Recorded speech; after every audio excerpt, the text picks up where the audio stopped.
Pasaulyje yra atliekama daugiau kaip 6 milijonai endovaskulinių procedūrų, kurios yra auksinis standartas gydyti tokias ligas kaip insultas, infarktas, smegenų aneurizmos, įvairūs vidiniai kraujavimai ir panašiai.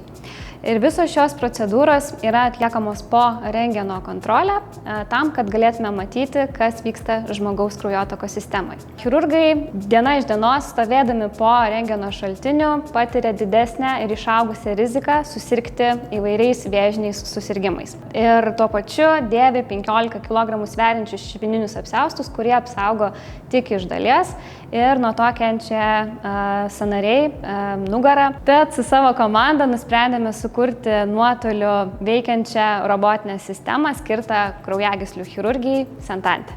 Sentante sistemą sukūrėme tam, kad apsaugotume pirmiausiai gydytojus nuo žalingos rentgeno spinduliuotės. Ir mūsų sistema įgalina gydytojus atlikti jiem įprastas endovaskulinės procedūras iš nuotolio. Dar svarbiau, mes gydytojam nesiūlom vairalazdžių, įvairių pultelių, su kuriais jie galėtų valdyti instrumentus. Mūsų sistema leidžia jiems dirbti, kaip jie įpratę. Mes neraginam keisti jų įpročių.